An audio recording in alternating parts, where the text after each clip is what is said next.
Bismillahirrahmanirrahim. Yang berhormat Datuk Seri Dr. Haji Muhammad Isyam bin Haji Jaafar, Menteri Kesihatan. Yang mulia Setiausaha Tetap Kementerian Kesihatan. Yang mulia Timbalan-Timbalan Setiausaha Tetap Kementerian Kesihatan. Pengarah-pengarah pegawai kerana dan hadirin hadirat sekalian. Assalamualaikum warahmatullahi wabarakatuh dan salam sejahtera. Terima kasih kepada semua dan rakan-rakan media yang hadir pada sidang media situasi terkini jangkitan COVID-19 di negara Brunei Darussalam. Sebelum memulakan sidang media ini, juga kita menjemput Yang Mulia Ustaz Ahmad Sujai bin Mudim Haji Matasim untuk mengetuai bacaan surah Al-Fatihah dan doa terhindar daripada wabak coronavirus. Astaghfirullahaladzim, astaghfirullahaladzim, astaghfirullahaladzim, la ilaha illa huwal hayyul qayyum wa atubu ilaih. Ila hadratin Nabi Mustafa Rasulullah sallallahu alaihi wasallam wa ila arwahi walidina wa walikum wa ila arwahi muslimin wal muslimat wal mu'minin wal mu'minat kafatan 'ammah. Al-Fatihah. A'udzu billahi minasyaitonir rajim. Bismillahirrahmanirrahim. Alhamdulillahi rabbil alamin. Ar-Rahmanir Rahim. Maliki yaumiddin. Iyyaka na'budu wa iyyaka nasta'in. Ihdinas siratal mustaqim. Siratal ladzina an'amta 'alaihim ghairil maghdubi 'alaihim waladdallin. Amin. Bismillahirrahmanirrahim. Alhamdulillahi rabbil alamin. Wassalatu wassalamu ala asyrafil anbiya'i wal mursalin sayyidina wa maulana Muhammad wa ala alihi wa sahbihi ajma'in. Allahumma salli salatan kamilah wa sallim salaman tamman ala sayyidina Muhammad alladhi tahallu bihi al-uqad wa tanfaridu bihi al-kurab wa tatdara bihi al-hawaij wa tanam bihi al-ghadab wa husnul khawatim wa yusaffaru al-ghamam biwajhihi al-karim وعلى آله وصحبه في كل لمحة ونفس بعدد كل معلوم لك برحمتك يا أرحم الراحمين. اللهم أنت ربي لا إله إلا أنت خلقتني وأنا عبدك وأنا على عهدك ووعدك ما استطعت أعوذ بك من شر ما صنعت أبوء لك بنعمتك علي وأبوء بذنبي فاغفر لي فإنه لا يغفر الذنوب إلا أنت. لا إله إلا أنت سبحانك إني كنت من الظالمين. لا إله إلا أنت سبحانك إني كنت من الظالمين. لا إله إلا أنت سبحانك إني كنت من الظالمين. نعوذ بكلمات الله التامات من شر ما خلق. نعوذ بكلمات الله التامات من شر ما خلق. نعوذ بكلمات الله التامات من شر ما خلق. بسم الله الذي لا يضر مع اسمه شيء في الأرض ولا في السماء وهو السميع العليم. بسم الله الذي لا يضر مع اسمه شيء في الأرض ولا في السماء وهو السميع العليم. بسم الله الذي لا يضر مع اسمه شيء في الأرض ولا في السماء وهو السميع العليم. بسم الله والحمد لله محمد رسول الله لا قوة إلا بالله. بسم الله على ديننا وأنفسنا. بسم الله على أهلنا وأموالنا. بسم الله على كل شيء أعطانا ربنا. بسم الله خير الأسماء. بسم الله رب الأرض والسماء. بسم الله الذي لا يضر مع اسمه داء. بسم الله افتتحنا وبالله اختتمنا وعلى الله توكلنا. تحصنا بذي العزة والجبروت واعتصمنا برب الملكوت وتوكلنا على الحي الذي لا يموت. اللهم إنا نعوذ بك من البرص والجنون والجذام ومن سيء الأسقام. اللهم اصرف عنا وعن سلطاننا وبلادنا وجميع المسلمين في كل مكان البلاء والوباء والطعن والطاعون وسائر الأمراض وقنا شر الردى بلطفك يا لطيف يا خبير إنك على كل شيء قدير. اللهم اصرف عنا وعن سلطاننا وبلادنا وجميع المسلمين في كل مكان البلاء والوباء والطعن والطاعون وسائر الأمراض وقنا شر الردى بلطفك يا لطيف يا خبير إنك على كل شيء قدير. اللهم اصرف عنا وعن سلطاننا وبلادنا وجميع المسلمين في كل مكان البلاء والوباء والطعن والطاعون وسائر الأمراض وقنا شر الردى بلطفك يا لطيف يا خبير إنك على كل شيء قدير وصلى الله على سيدنا محمد وعلى آله وصحبه وسلم والحمد لله رب العالمين. Seterusnya, majlis dengan hormatnya mempersilakan Yang Berhormat Menteri Kesihatan untuk memulakan sidang media pada petang ini.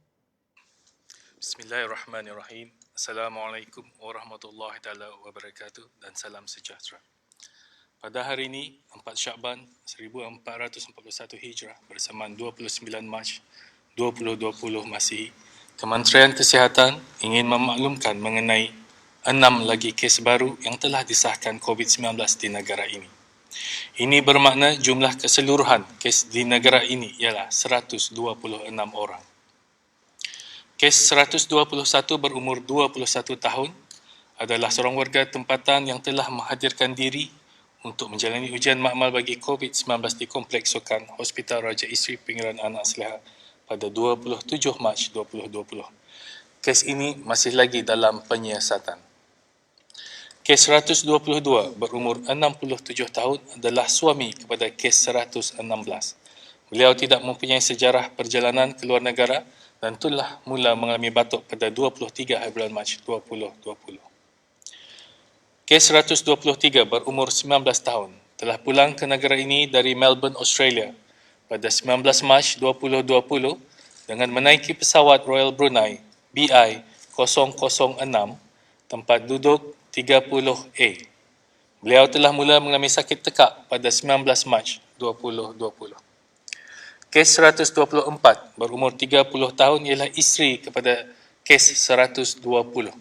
Beliau tidak mempunyai sejarah perjalanan ke luar negeri dan tidak mempunyai tanda-tanda jangkitan.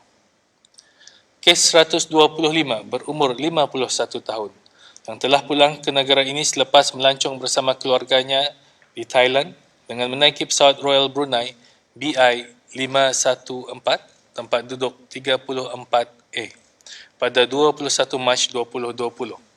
Beliau telah mula mengalami sakit kepala, batuk, sengal badan dan selesma pada 23 Mac 2020.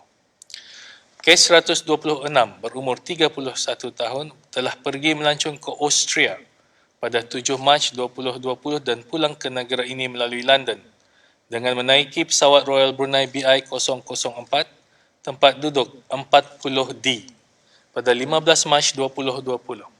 Beliau telah membuat pengasingan diri sebaik saja tiba ke negara ini dan telah mula mengalami sakit kepala dan tekak pada 17 Mac 2020. Kementerian Kesihatan juga ingin memaklumkan kepada orang ramai bahawa alhamdulillah dengan izin Allah Subhanahu Wa Taala jua pada hari ini 9 lagi kes yang dirawat di Pusat Pengasingan Kebangsaan telah disahkan sembuh dan dibenarkan untuk pulang ke rumah. Dan ini membawa jumlah keseluruhan yang telah sembuh kepada 34 orang.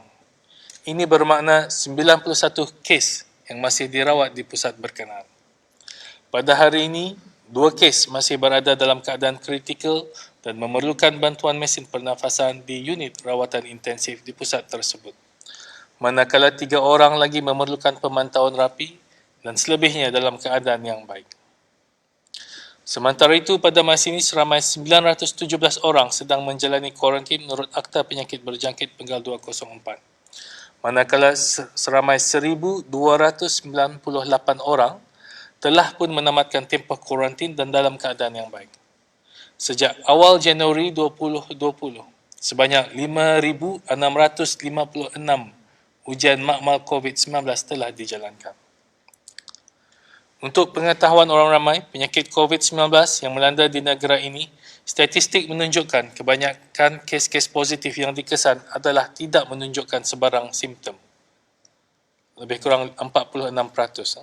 Di kalangan mereka yang mempunyai simptom pula, majoritinya mempunyai tanda-tanda seperti batuk, demam panas, selsema, sakit kepala, sakit leher, dingin dan lemah dan sakit badan.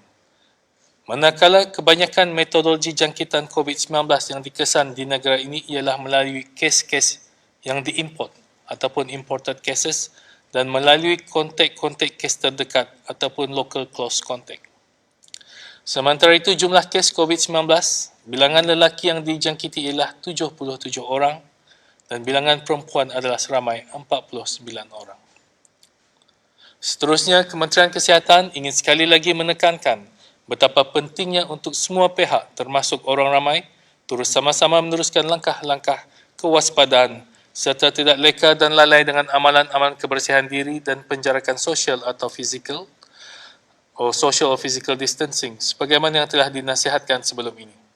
Dalam masa yang sama, Kementerian Kesihatan juga ingin mengingatkan kepada sesiapa yang telah diberi kebenaran untuk menjalani pengasingan diri di rumah untuk mematuhi garis panduan pengasingan diri seperti sentiasa berada di dalam bilik dan tidak bergaul dengan ahli keluarga yang lain, di samping tidak keluar dari rumah. Ini adalah untuk mengelakkan risiko jangkitan kepada ahli keluarga lain sekiranya individu berkenan didapati positif COVID-19. Alhamdulillah, salah satu kes yang didapati positif adalah hasil aplikasi COVID-19 Self-Assessment Tool melalui healthinfo.gov.bn sebagaimana yang telah diumumkan oleh Yang Berhormat Menteri di Jabatan Perdana Menteri dan Menteri Kewangan dan Ekonomi kedua baru-baru ini. Kementerian Kesihatan juga ingin menyarankan agar orang ramai untuk menggunakan aplikasi COVID-19 Self-Assessment Tool berkenaan bagi Kementerian Kesihatan sentiasa memantau dan menilai keadaan COVID-19 di negara ini di samping membantu dan membuat perancangan dalam menenangi situasi COVID-19. Untuk maklumat lanjut dan perkembangan terkini, orang ramai bolehlah melayari laman web Kementerian Kesihatan iaitu www.moh.gov.bn atau menghubungi talian nasihat kesihatan 148 pada bila-bila masa atau melalui aplikasi healthinfo.gov.bn. Dalam kesempatan ini, Kementerian Kesihatan ingin juga merakamkan penghargaan di atas usaha semua pihak dalam mematuhi saranan-saranan dan nasihat-nasihat yang telah diberikan. Ini telah sedikit sebanyak membantu usaha pihak kerajaan mengawal wabak ini. Kementerian Kesihatan juga ingin sekali lagi merakamkan penghargaan dan terima kasih kepada semua agensi dan sukarelawan yang telah banyak membantu setakat ini. Ini termasuklah ahli-ahli barisan hadapan ataupun frontliners yang lain, seperti Pusat Pengurusan Bencana Kebangsaan, Angkatan Bersenjata di Raja Brunei, Pasukan Polis di Raja Brunei, Ekru Penerbangan Royal Brunei, Persatuan Bulan Sabit Merah Brunei Darussalam, Pengendali Talian Kesihatan 148, serta sukarelawan-sukarelawan dari pelbagai agensi seperti Kementerian Kebudayaan Belia dan Sukan, Kementerian Pendidikan, Kementerian Sumber-Sumber Utama dan Pelancongan dan persatuan-persatuan bukan kerajaan yang telah sama-sama bertungkus lumus bagi mengawal wabak COVID-19 di negara ini. Sekian, terima kasih. Terima kasih Yang Berhormat Datuk. Dengan ini, sesi sidang media membukakan soalan-soalan daripada pihak media. Sila perkenalkan diri dan agensi AUDA sebelum mengajukan soalan. Terima kasih.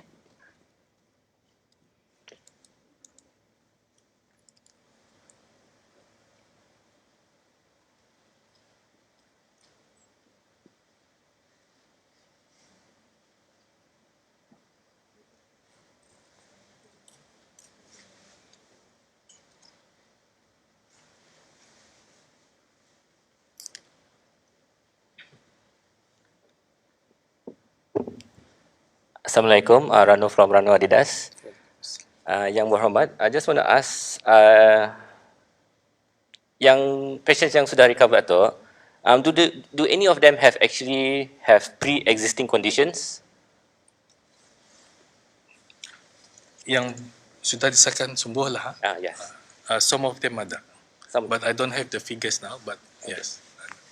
And the second one is, can Datuk share what are the routines, especially in the National Isolation Center, what do they go through every single day?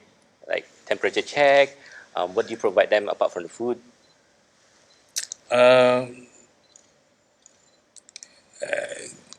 It's a normal routine checking the nurses yang membuat, especially the temperature, the usual lah, blood pressure and everything like that.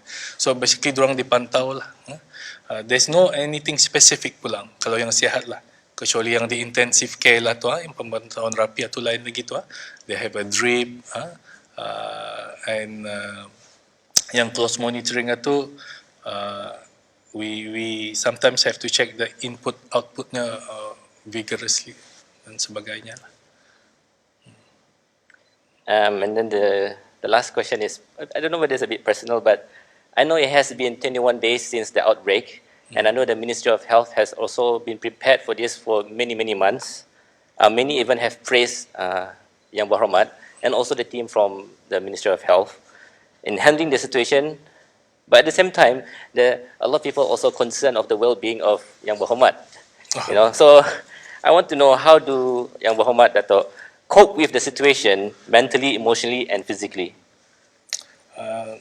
Okay, Alhamdulillah, we're lucky to have a good team in Kementerian Kesihatan, dari atas sampai ke bawah. Everyone memainkan peranan yang penting. There's no small part in this. Everyone plays an important thing. So Alhamdulillah, dengan nyorang semangat bersatu dan memastikan penularan wabak ini dikawal.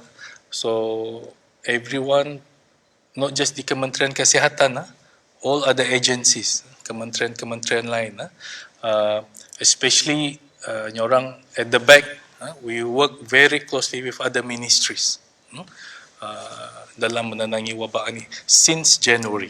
Okay, we have a few even brainstorming sessions with ministers. So how we deal with this is in such a way that everyone understands our limitation. Semua orang faham, agensi lain, seperti kerajaan. So dari awal apa rancangan dibuat ini is not a surprise, is dalam perancangan lah. It's just a stepwise manner. That's why mungkin Juan nampak tani sibuk benar, because everything is planned. Alhamdulillah, as mentioned sebelum ini, tani ada what do you call this? Assessment dari WHO untuk bencana macam-macam ini juga.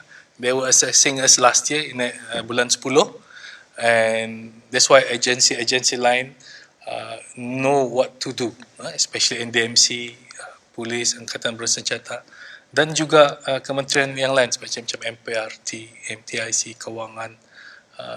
Everyone plays a part. So semangat bersatu padu atu, and nyorang dah berkira lah, and there's no small contribution. Everyone plays an important part, as mentioned. So it helped us to manage this problem and to even be more stronger lah as the days goes by. Because ini pun yang sebenarnya nyorang, this is the first time we ever experienced such a big scale of infectious disease outbreak, and bukan negeri ini saja, seluruh dunia, everyone nyorang mengalami seperti titah ke bawah dulu, kekejutan. We all underestimate it, and we have to learn from it. So next time we'll be better prepared, inshallah. Thank you.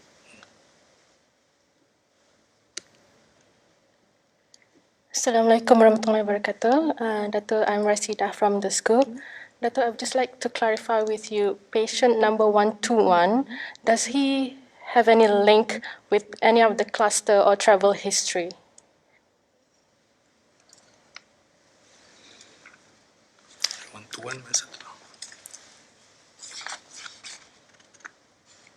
Oh, that one yang okay. He has no non-travel history. Masa ni dalam penyiasatan, we might have a link, but we just need to confirm it lah. That's why belum dinyatakan dengan terperinci. But dalam sehari dua ni, we will inform you lah. Another question, Dato', with the recent influx of Bruneians returning home and the options for them to self-isolate at home, Dato', can you share the number or at least the percentage of people who have chosen this option? Thank you.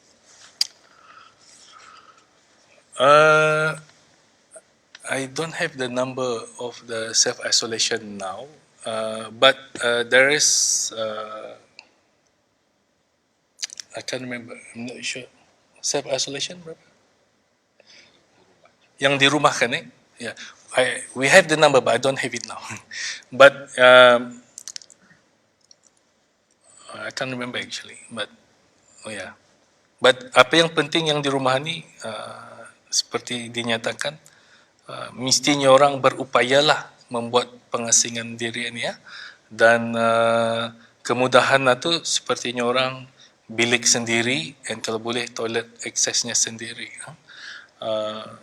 So and orang ni pun yang isolate sendiri we need to swab them juga. Seboleh-bolehnya durang inform us within 24 jam ya sampai di Brunei lah supaya tani boleh mengaturkan bila durang datang untuk berswab.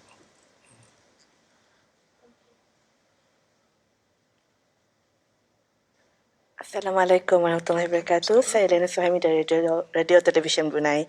Yang berhormat, Alhamdulillah COVID-19 Relief Fund telah berjaya mengutip lebih 1 juta ringgit. Mungkin Datuk dapat mengongsikan perincian mengenai kegunaan data tersebut dan adakah penggunaannya telah dilaksanakan masa kini?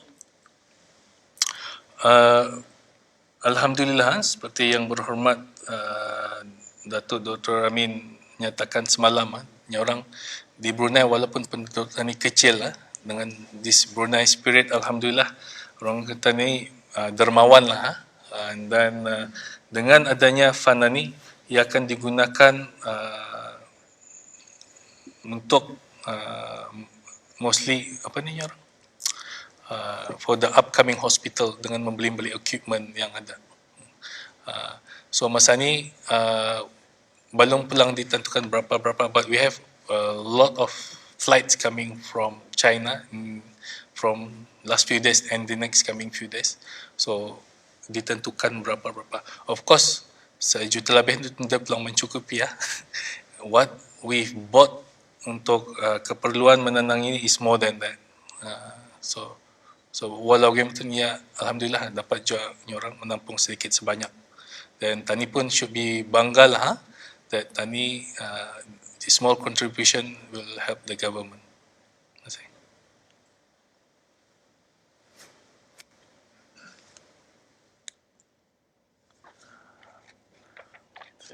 Afternoon, Datuk.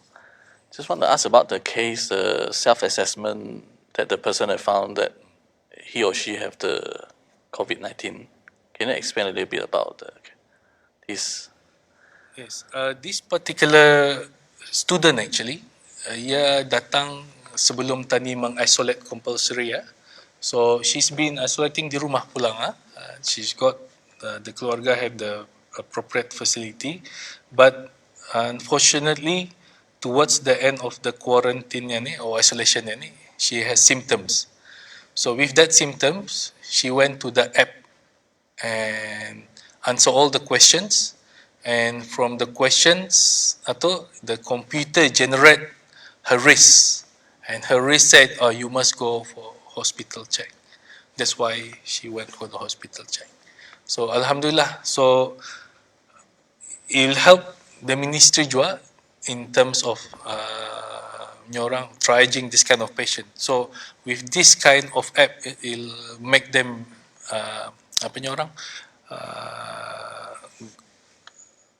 the teliti very fast lah. Dia punya risk, and the swab was done quite quickly as well.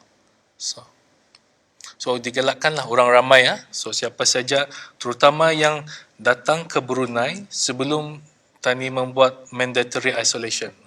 So if you have any symptoms, disarankan untuk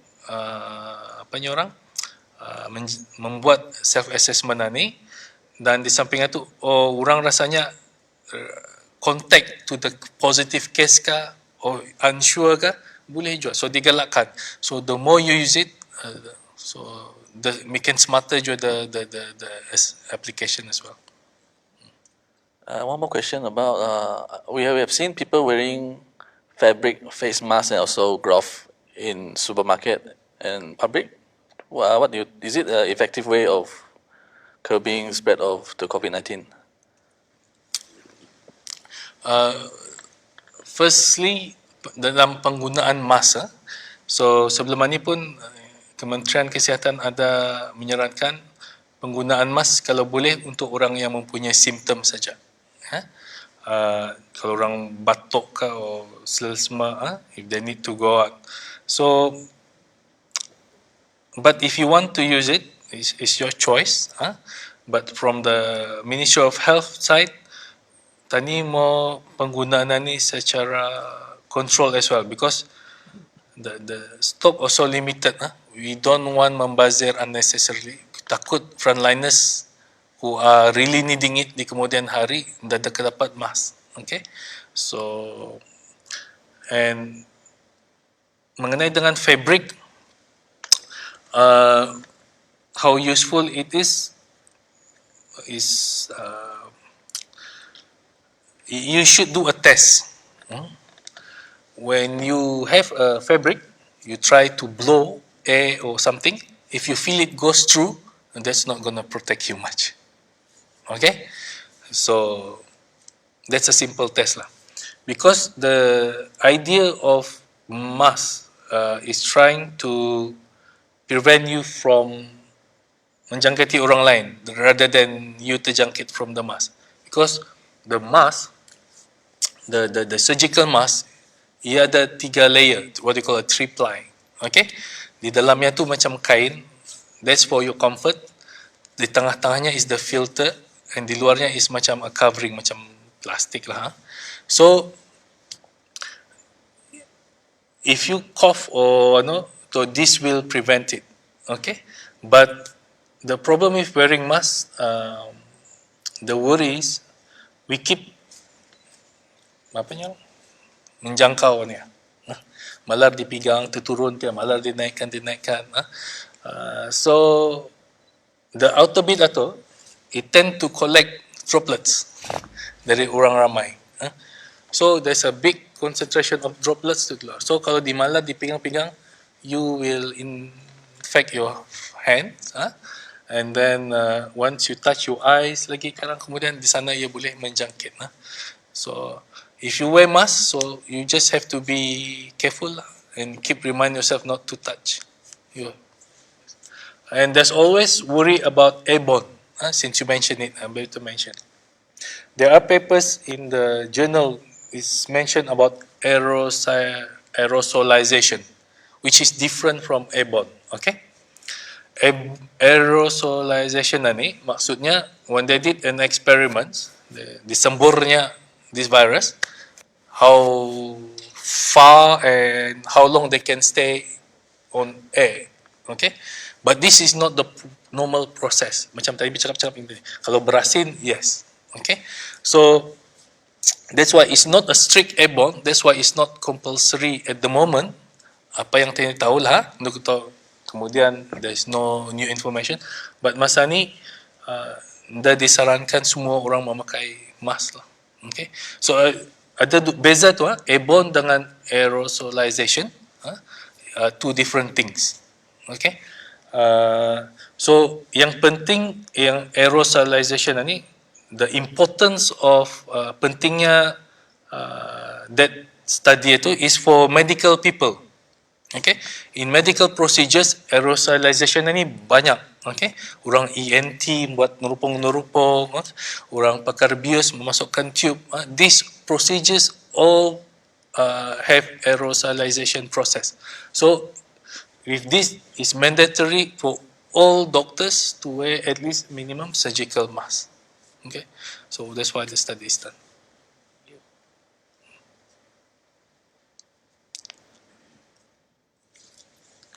Assalamualaikum warahmatullahi wabarakatuh. Saya Jimmy dari National FM, Radio Television Brunei. Yang berhormat, kes-kes yang dilaporkan sekarang ini seperti yang dimaklumkan ada kaitan antara kluster-kluster yang telah pun dikenal pasti. Terdapat kebimbangan yang kemungkinan jangkitan terjadi dari kluster home quarantine para penuntut yang balik dari luar negeri terhadap innocent family member lah kiranya. Jadi mungkin Yang Berhormat Datuk dapat memberikan assurance ataupun jaminan terhadap kekhawatiran ini dan seterusnya mengongsikan kadar kes jika ada yang berpunca dari kluster home quarantine kalau sekiranya dari penuntut jika ada.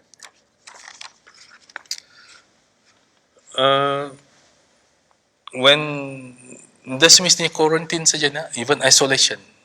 Masa ni isolation is mandatory. Jadi quarantine kalau ia di rumah sekeluarga kan tu. Kalau ia individual kena simpan arah lain tu di spot village. But isolation ada di hotel atau di rumah kalau ada ya kemudahan atau. Jadi in any way quarantine ni or isolation ia mesti dalam bilik lah. Ia dah boleh keluar bilik and join have a dinner together or sembayang berjamaah sama-sama. That's not allowed lah. So I think in some of our cases ani yang terjadi ni. Walaupun ia baru balik dari luar negeri, we told them to isolate lah. Memang di rumahnya ada, tapi ia berjumpa dengan bininya ke anaknya, so then menjangkit lah. So it does happen. Iatah sebelum ini ada saya menyatakan this all depend on trust, kepercayaan habis kita. Rasanya anda dapat mengasingkan diri daripada your husband, your anak apa, baik tak di hotel alih-alih yang isolation itu. Okay, so terutama isolation lah. So quarantine definite kalau ia seorang kami simpannya arah alih-alih itu. Okay, so we have a case of quarantine, although ia swab negative, but like I said, the quarantine must be 14 days. Yang mula-mula memang ada simptom lah, but dalam 14 hari itu, one of them, say 10 orang dalam rumah, di swab sudah negative, one of them positive, okay, he can infect the whole 9 people in the house juga balik, walaupun semua mula-mula negative. So that's why it's very important that when we say you stay in the room, you stay in the room. Okay, soalan yang kedua yang berhormat, apabila dimaklumkan mereka yang sudah berumur mempunyai risiko yang tinggi apabila terkena virus COVID-19 ni. Jadi macam mana pula dengan kedaya tahanan tubuh bagi mereka yang memang mempunyai asma, yang mempunyai mungkin masalah jantung, macam mana kedaya tahanan mereka lah dalam menangani virus COVID-19? Virus, especially virus COVID ini, ia attack mainly the lung. Okay, that's why sebelum tadi ada di kenyataan diberikan siapa yang merokok, vaping, higher risk. Okay, because smokers ini, the part of the lung, what you call cilia, ia macam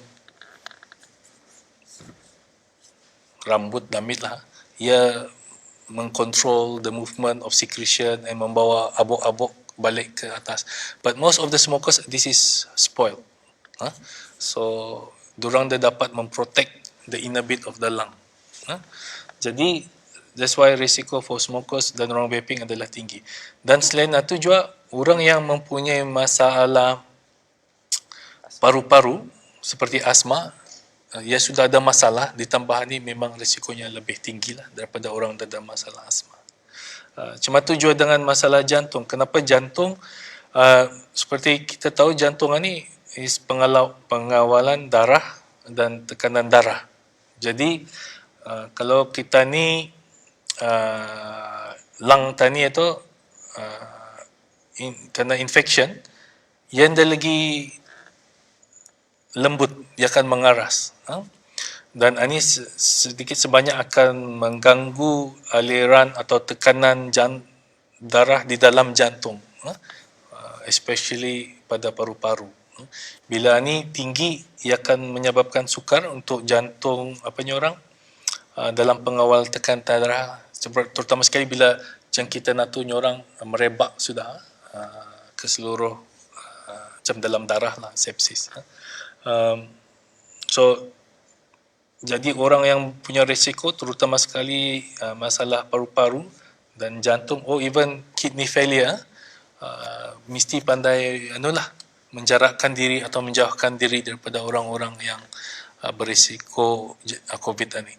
Mungkin bolehkah Yang Berhormat memberi sedikit saranan untuk mereka yang mempunyai masalah seperti yang dinyatakan tadi kiranya? Stay at home. That's the best advice. Duduk di rumah. Kecuali perlu baru tak keluar. That's the best. And then, like I said, because diorang ni mesti makan ubatnya lah.